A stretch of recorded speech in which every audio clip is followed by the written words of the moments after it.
भाभी, मुझे आपसे कुछ बात करनी थी। मैं कह रही थी क्यों ना भैया की दूसरी शादी करा दे। मैं बहुत ही टूट चुकी हूँ। निराश मत हो मालती, निराशा तो शैतान का हथियार है। आज उसी का इस्तेमाल करते हुए शैतान बहुतों को उठने नहीं दे रहा है। तुम भी उस निराशा में मत पड़ जाना मालती।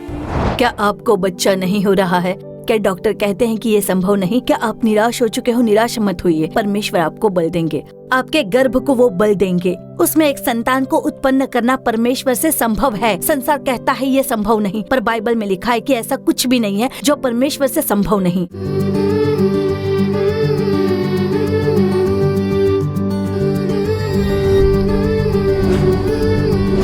खुशहाल परिवार। प्रिय श्रोताओं को प्रेम भरा अभिवादन।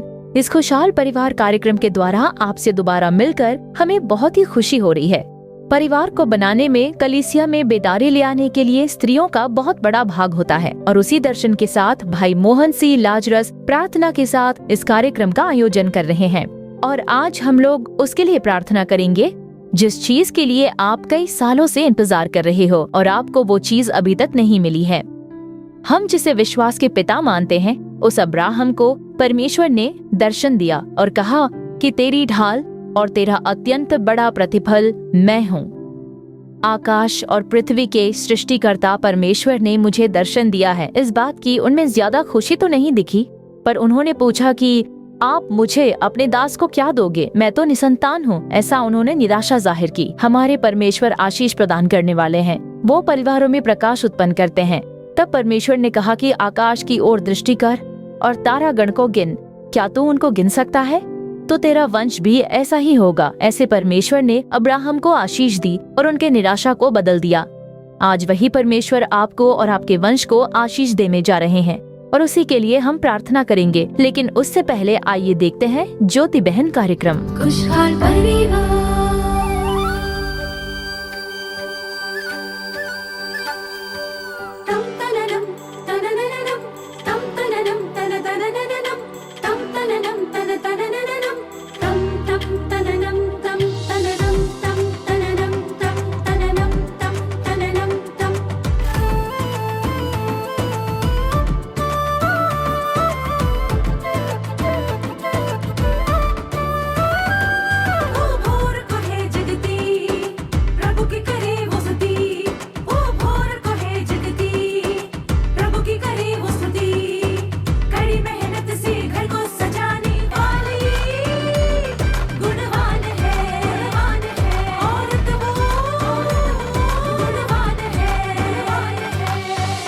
ज्योति बहन। दीदी, माँ का फोन है, मैं बात करके आती हूँ।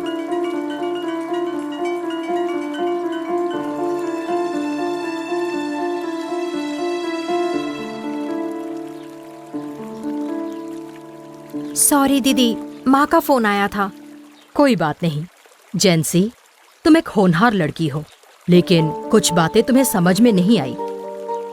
जब अय्यूब के दोस्तों ने अय्यूब को चोट पहुंचाई, तो जो अय्यूब ने कहा वो मैं तुम्हें बताती हूँ। जानती हो तब अय्यूब ने क्या कहा? अपने दोस्तों से उन्होंने कहा कि मेरी जो हालत हुई है वो अगर तुम्हारे साथ हुई तो कल को तुम्हारी भी शादी होगी और तुम्हारा एक अपना परिवार होगा, और अगर तुम्हारी भी हालत तुम्हारी भाभी जैसी हुई तो वैसा नहीं होगा। पर अगर ऐसा हुआ तो तब तुम क्या करोगी? तो आज तुमने जो कहा है उसी तरह किसी ने तुमसे कह दिया, तुम्हें छोड़कर तुम्हारे पति की किसी और के साथ शादी करने की बात हुई तो तब तुम क्या करोगी? जानते हो अय्यूब ने क्या कहा? मेरी जो आज हालत है वैसी अगर तुम्हारी हुई तो मैं तुम्हारी जैसी बातें नहीं करूंगा, पर मेरे मुंह से निकले वचन जरूर तुम्हें दिलासा देंगे, ऐसा उन्होंने कहा। जेंसी, तुम्हारी बातों से तुम्हारी भाभी को दिलासा मिलनी चाहिए। इसके बदले उन्हें निराशा में नहीं धकेलना, उन्हें चोट मत पहुंचाना। तुम तो पढ़ी लिखी हो, सोच समझकर फैसला करना चाहिए। अच्छा चलो चलते हैं।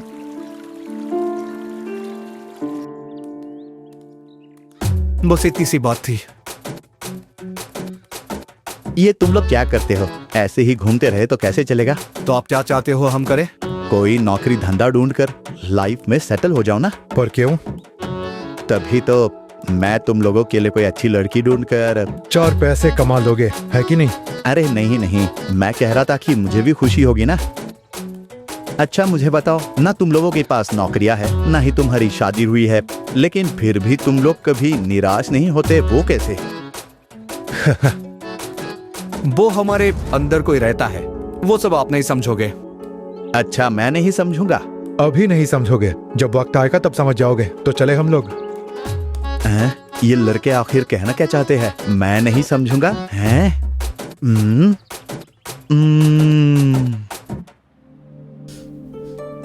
मालती, तुम बात मानोगी या नहीं? पहले रोना बंद करो और मेरी बात पर गौर करो।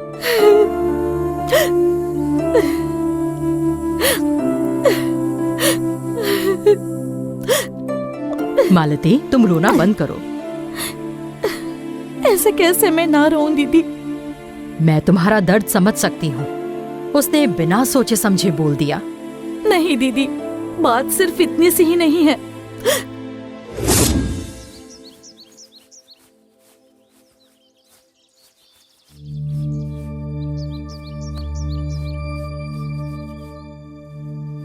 अरे भाभी, घर पर कपड़े धोने के लिए तो वॉशिंग मशीन है ना, तो यहाँ पर आकर क्यों धो रही हो? बस यूं ही। बस यूं ही? या फिर मैंने कपड़े गंदे हैं कह दिए इसलिए आप यहाँ धोने चली आई? ऐसी कोई बात नहीं है, और तुम्हें कोई दूसरा काम है तो जाकर करो। नाराज मत होइए भाभी, दरअसल मुझे आपसे एक बात करनी थी। वो बात ये है कि भैया की दूसरी शादी करा दे तो कैसा रहेगा? मैंने माँ से भी बात की, माँ भी यही चाहती है, और मैंने बात की तो भैया भी मान ही जाएंगे। बस एक फॉर्मेलिटी के लिए मैं आपसे भी पूछना चाह रही थी। तुम अपने मन की फालतू की बातें मुझसे मत किया करो, समझी? उनकी बहन हूँ इसलिए चुप बैठी हूँ। चुपचाप चली जाओ यहाँ से। इतना नाराज क्यों होती हो? आपसे तो बात नहीं बन रही है, तो नाराज होकर क्या फायदा? तो सोच कर बताइए।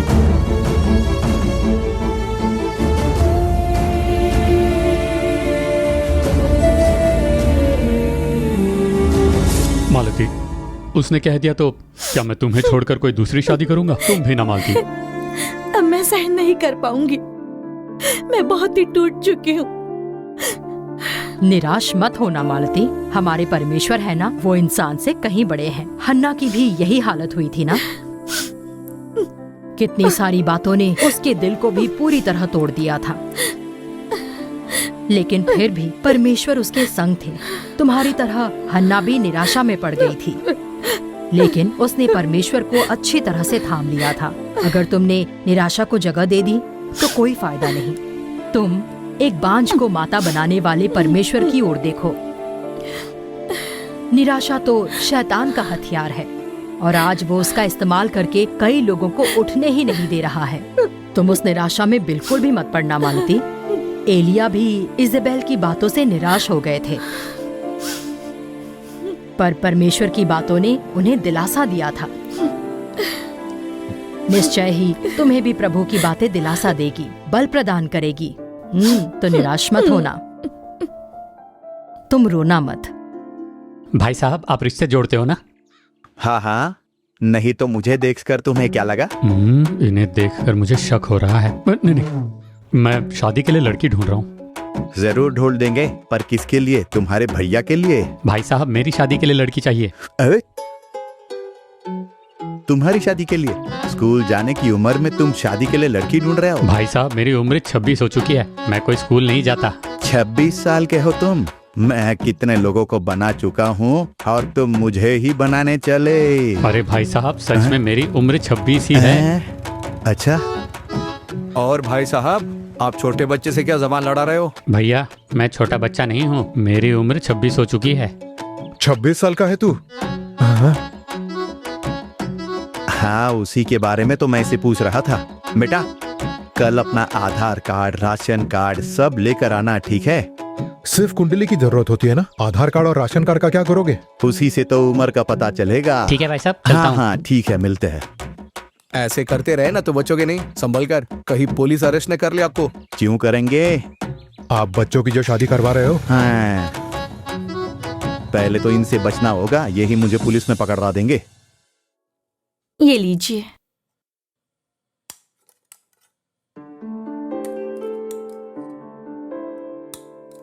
बस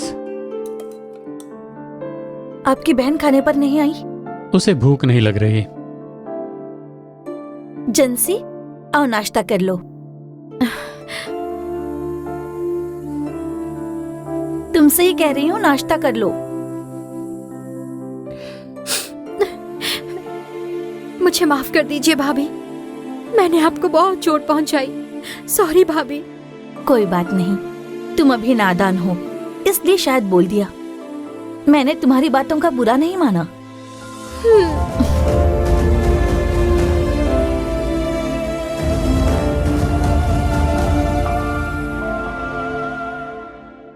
खुशहाल परिवार। तो प्रियजनों, आपने ज्योति बहन कार्यक्रम देखा। क्या आप भी किसी चीज के इंतजार में हो और उसकी वजह से आप निराश हो चुके हो? तो निराश मत होइए, प्रभु निश्चय ही आपको वो चीज प्रदान करेंगे। आपके वंश को भी वो आशीष देंगे। अब आगे प्रभु का संदेश देकर आपके लिए प्रार्थना करने के लिए बहन बसंती पॉल बिल्कुल तैयार हैं। प्रार्थना के साथ संदेश को सुनिए। प्रभु निश्चय ही आपसे बातें करके आपको आशीष प्रदान करेंगे।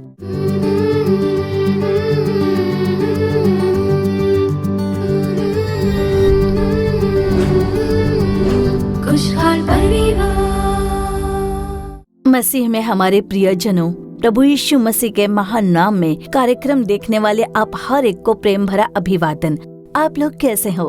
हमें विश्वास है कि आप मसीह में आनंदित होंगे। आज के हमारे इस खुशहाल परिवार कार्यक्रम में सहभागी हुए आप हर एक के लिए हम प्रभु का धन्यवाद करते हैं। और आज के दिन परमेश्वर आपसे एक बात करना चाहते हैं।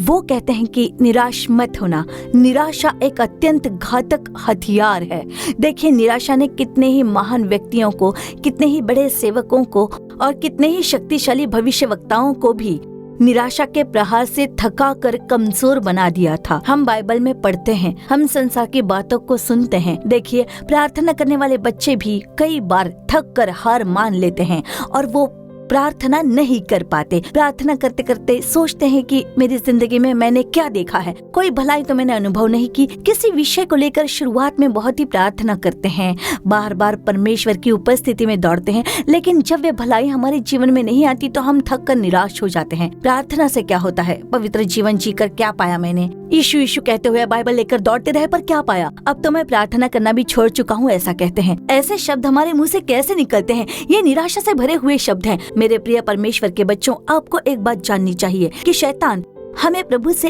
अलग करके हमारे जीवन को नष्ट करने के लिए जिस बड़े हथियार का उपयोग करता है वो है निराशा। इस निराशा का इस्तेमाल करते हुए उसने कई लोगों को नीचे गिरा दिया। आज हम जिस विषय पर संदेश सुन रहे हैं वो है संतान न होने के कारण आने वाली निराशा। अब देखिए, संतान न होने के कारण कई लोग निराश हो जाते हैं। कई लोग देखिए अविश्वास से भरे शब्द बोलने लगते हैं, परमेश्वर को भी तो दुखी करते हैं। प्रभु कई बार हमारे साथ ऐसे संदेशों के द्वारा बात करते हैं जो हमारे विश्वास को जगाते हैं। वो हमसे बाइबल के वचनों के द्वारा बात करते हैं। जब प्रभु के सेवक हमें संदेश देते हैं तो वो हमें विश्वास से भरे शब्द कहते हैं। उस समय हमें विश्वास जगता है, पर घर पर आने के बाद जब हम अकेलेपन में होते हैं तो वो विश्वास हमसे बिल्कुल दूर हो जाता है। अविश्वास की बातें विचारों में आती हैं, तो ये निराशा एक इंसान के विचारों में अविश्वास भरने लगती है और इसी अविश्वास के कारण कई लोग प्रभु परमेश्वर से दूर हो जाते हैं। तो मेरे प्रिय प्रभु के लोगों, हमारे मुंह से कभी भी अविश्वास भरी बातें नहीं निकलनी चाहिए। ऐसे अविश्वास पूर्ण शब्दों का मूल कारण है निराशा। हमारी आंखों के सामने जो होते हैं, हमारे जीवन में जो विलंब होते हैं, वे सब निराशा को जन्म देते हैं। इन सब के बीच में प्रभु ने हमसे बात की होती है। वो हमें प्रतिज्ञा देते हैं कि मैं तुम्हारे लिए ये निश्चय ही करूंगा, पर जब उसमें विलंब होता है तो हम निराश हो जाते हैं। अब्राहम के जीवन में भी कुछ ऐसा ही हुआ था। उत्पत्ति अध्याय 15 वचन 2 जब हम पढ़ते हैं तो हम देखते हैं कि अब्राहम ने प्रभु से कहा, हे प्रभु यहोवा, मैं तो निर्वंश हूँ और मेरे घर का वारिस ये दमिश्क वासी एलिएजेर होगा, अतः तू मुझे क्या देगा?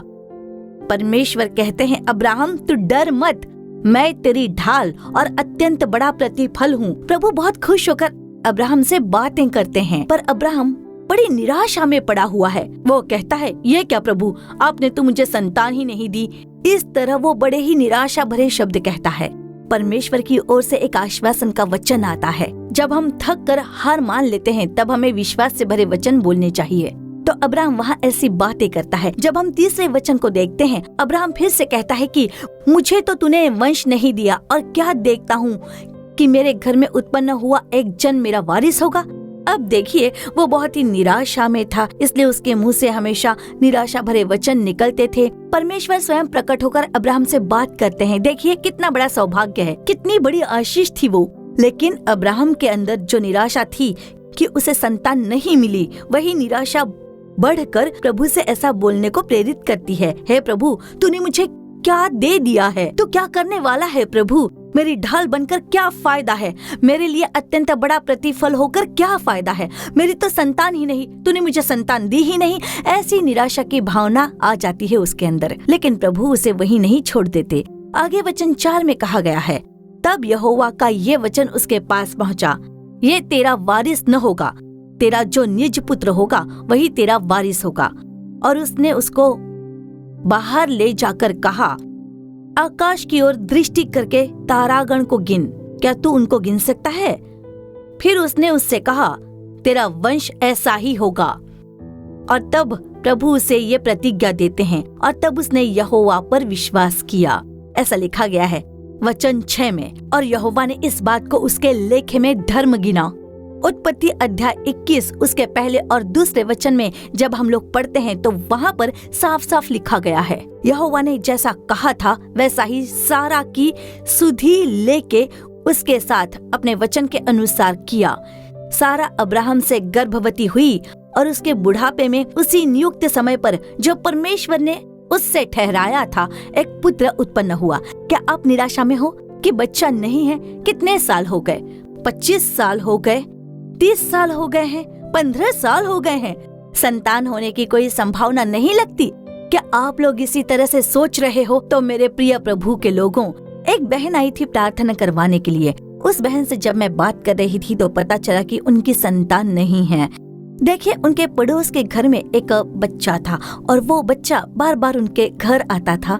जब वो बच्चा बार बार उनके घर आता था तो वो बहन उस बच्चे के लिए मिठाई खरीद कर रखती थी। तो वो बच्चा जब उनके घर आता तो वो बहन और उसके पति उस बच्चे को लेकर मिठाइयाँ देते थे। वो बच्चा मिठाई खाते समय नीचे गिरा देता, उस मिठाई से उसका मुंह गंदा हो जाता। वो सब कुछ पोंछ देते थे, नीचे गिरी चीजें उठाकर साफ करते थे। उससे उन्हें बहुत आनंद आता था। उन्हें खुद संतान नहीं थी, लेकिन उस बच्चे को खाते हुए देखकर वो बहुत खुश हो जाते थे। जब वो बच्चा मुंह गंदा करते हुए खाता था तो उसे पोंछते हुए वो आनंदित होते थे, नीचे गिरी चीजों को उठाकर रखते और प्रसन्न होते। कुछ दिनों तक वो बच्चा लगातार उनके घर आता रहा और हमेशा की तरह उस भाई साहब ने उस बच्चे के लिए मिठाइयाँ खरीदी और वो लोग सोचकर बैठे थे कि वो बच्चा आज घर आएगा। वो उसका इंतजार करने लगे। देखिए, 2 दिन 3 दिन बीत गए, लेकिन वो बच्चा उनके घर आया ही नहीं। फिर वो सोचने लगे कि बच्चा हमारे घर क्यों नहीं आ रहा है, क्यों नहीं आ रहा। लेकिन जाकर पूछने में डर लग रहा था उन्हें। एक दिन वो भाई दरवाजा खोलकर बाहर निकले, तभी सामने वाले घर से वो बच्चा बाहर आया। उसने हल्के से दरवाजे को खोला, झांक कर देखा और उस भाई साहब को देखकर मुस्कुराया।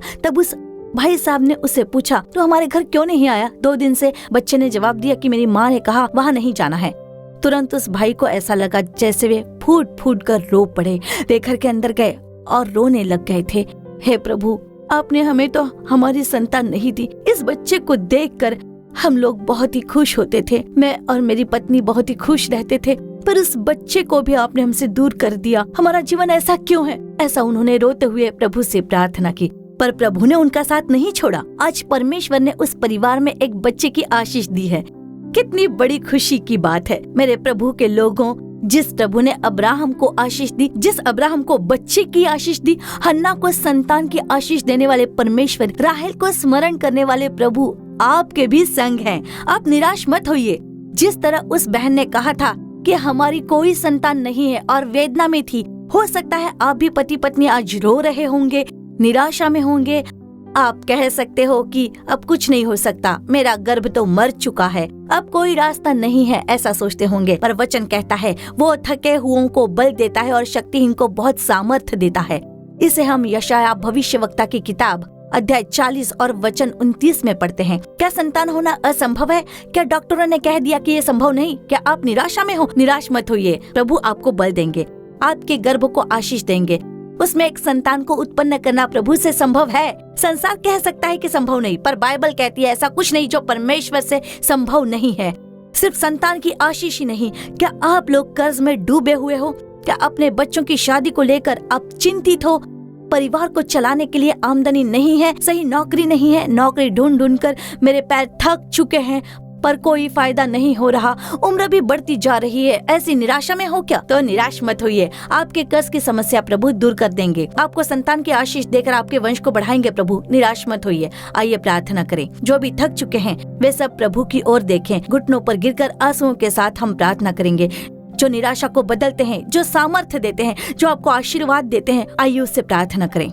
हमारे प्रिय स्वर्ग के पिता, हमारे अद्भुत प्रभु, जो निराशा को बदलते हैं, जो थके हुए को बल देते हैं, आज भी संतान न होने के कारण अब्राहम की तरह आपके बच्चे जो थक चुके हैं, हे प्रभु, जो कह रहे हैं कि अब जीने का कोई रास्ता नहीं बचा, सारे दरवाजे बंद हो गए हैं, अब कोई भी संभावना नहीं दिखती, चिकित्सा ने हाथ खींच लिए, मनुष्य साथ छोड़ चुके हैं, विश्वास करने वाले भी साथ छोड़ चुके हैं, जिन भलाइयों की आशा की गई थी वे सब रुक गई हैं।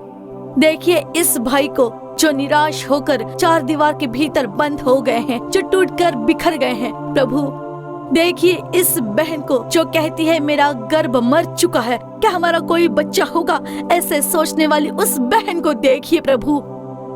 आज कितने भाई हैं जो आंसुओं के साथ खड़े हैं प्रभु, सब लोग प्रभु की ओर देखेंगे।